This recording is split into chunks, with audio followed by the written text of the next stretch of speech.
Благодарам, председателе. Почитувани колеги пратеници, почитуван заменик министар за економија, самиот предлог на закон по најголем дел се однесува на административна измена на законот или зголемување на администрацијата во делот на телата кои што треба да управуваат со политиката во туризмот во Република Македонија. И јас искрено се надевам дека намерата на Министерството за економија да се формира совет за развој на туризмот ќе даде резултати и дека навистина од овој совет ќе има некоја идеја како туризмот во Република Македонија да се развива се повеќе и повеќе. Меѓутоа, од она, ако го видите административниот дел што сака да го представи владата и колку пари се предвидени за таа работа во буџетот, јас искрено, колеги, се сомневам дека владата има сериозна намера подлабоко да влезе со програми и финансии за развој на туризмот во Република Македонија. Со буџетот за 2012 година за промоција на туризмот или Република Македонија како туристичка земја се планирани само околу 100.000 евра. Дали е тоа доволно? Мислам дека е многу малку. Ако гледаме дека нашите соседни земји, кои што се исто така се промовираат како туристички дестинации, вложуваат многу повеќе пари и постојано имаат систем како од туризмот да заработат што повеќе и повеќе, кај нас само за промоција на туризмот нема предвидено повеќе од 100.000 евра. Владата мисли дека со доделувањето исто така на субвенции ќе придонесе за што поголем број на туристи да доаѓаат во Република Македонија и сега навистина бројот на туристи кои што ја посетуваат Република Македонија според статистичките податоци се зголемува. Меѓутоа, господо заменик министер, се уште кај нас туристите најголем дел, барем според Државниот завод за статистика, го посетуваат Скопје. И најголем дел од нив доаѓаат во Скопје, меѓутоа Скопје во Република Македонија представува деловен и административен центар. Пред се.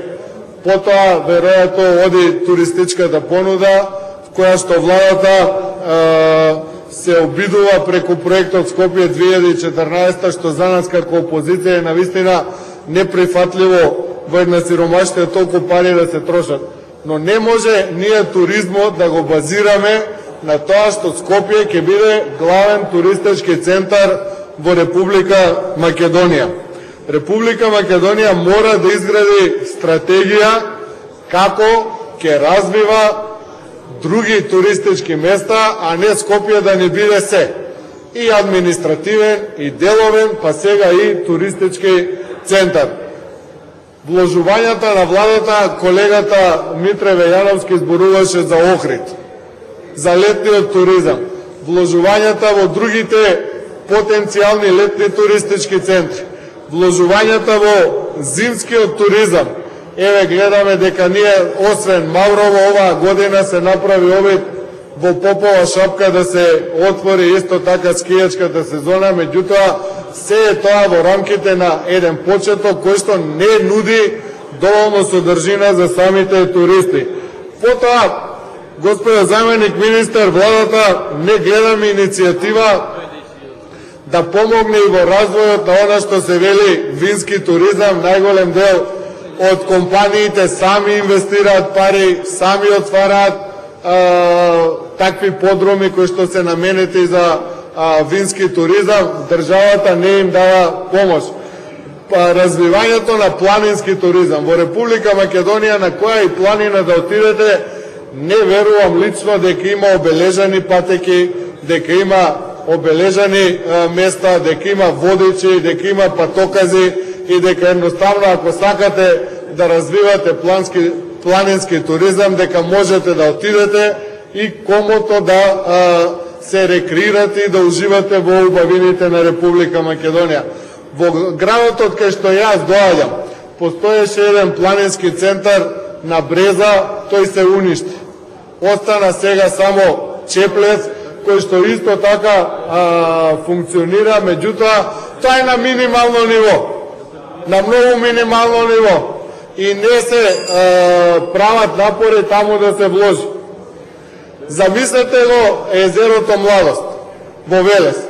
Само владата да вложеше пари да се направи добар излез од автопатот, за да може туристите полесно да стасат до угостителските објекти на Велешко езеро, ќе се направеше еден чекор напред.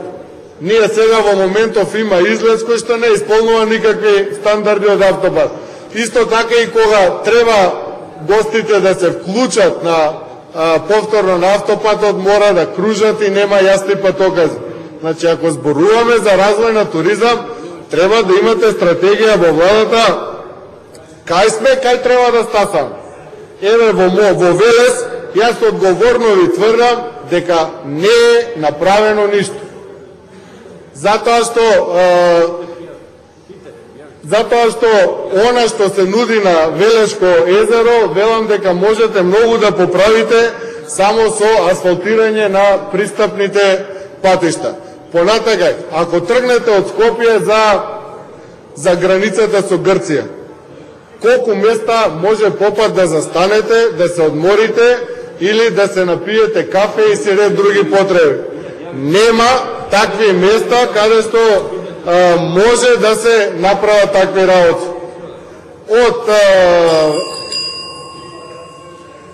Од Велес натакај до Гевгелија, за жал, нема место каде евентуално туристите да се одморат. И затоа ова агенција што ќе се формира или овој совет, навистина треба прво да почне од оние места каде што има одредени предуслови и да почне со вложување. Ние не можеме да очекуваме да туристите дојдат само заради бањање или скијање. Бараат и дополнителни содржини. Бараат и забава и разонада, и тоа е дел од понудата што треба да се развива. Меѓутоа, основно е да се изгради инфраструктура. Да има квалитетна инфраструктура, за да таму да имат пристап сите оние што сакат дали да летуваат, да зимуваат или да вршат туризам во Република